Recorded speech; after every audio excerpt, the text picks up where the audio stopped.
আজ ফেসবুক যারা ব্যবহার করে, ইন্টারনেট যারা ব্যবহার করে, ইউটিউব, ম্যাট, ভারত থেকে আসা পিন আপ করা পত্রিকাগুলো, ভারতের 36টা চ্যানেল সহ সব কিছু ওদের হাতে, আর আমরা বলছি সব হারাম। আমরা আছি লা ইলাহা ইল্লাল্লাহ নিয়ে। আপনি যদি এই লা ইলাহা ইল্লাল্লাহটা প্রতিষ্ঠা করতে চান, প্রচার মাধ্যমগুলো দরকার আছে না নেই? আল্লাহর নবী যেদিন নবুয়ত পেয়েছিলেন, সাফা পাহাড় তো নিজের চোখে দেখলাম, বিশ্ব নবী ওই পাহাড়ে উঠে লাল কাপড় উড়িয়ে দিলেন। তার মানে ওই সময়ের প্রযুক্তি, ওই সময়ের স্যাটেলাইট ছিল লাল কাপড়। কেউ বিপদে পড়লে লাল কাপড় উড়িয়ে দিত। মানুষ মনে করত লোকটা বিপদে পড়েছে, সবাই আসতো।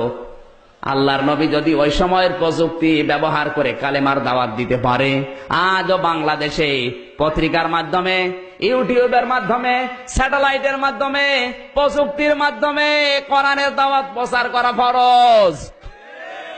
আর উনি হারাম হারাম হারাম করতে করতে নিচেও হারাম হয়ে গেছে। কাবা শরীফের ইমাম আব্দুর রহমান সোদাইসির চাইতে কি আপনি বড় হুজুর? না না, কয়জন বললেন? বাকিগুলো তো খোঁজ খবর রাখেন না। তাই কাবার ইমাম শুধু ইমাম না, মক্কার উম্মুল কোরা বিশ্ববিদ্যালয়ের অধ্যাপক, মক্কার প্রশাসনের তিনি প্রধান বিচারপতির দায়িত্ব পালন করছেন। তার রায় অনুযায়ী মানুষের জীবন মরণের ফায়সালা হয়। তিনি রায় দেন বিচারপতি হিসাবে। তিনি শুধু ইমাম না, আজ 30 বছর কাবার ইমামতি করছে, আজ পর্যন্ত একটা লোকমা দিতে পারে না। তার পেছনে নামাজ পড়লে মনে হয় কোরআন শরীফ এখনই নাজিল হচ্ছে।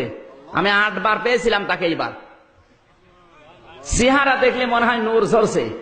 সেই লোকটা যখন বক্তব্য দেয় সেমিনারে, সিম্পোজিয়ামে, কাবা শরীফে যখন খুতবা দেয়, এই যে হজের খুতবা দিল এবার, ওটা ইউটিউবে, টিউবমেটে, ফেসবুকে, ইন্টারনেটে, সারা বিশ্বে 1 সেকেন্ডে ছড়িয়ে গেছে।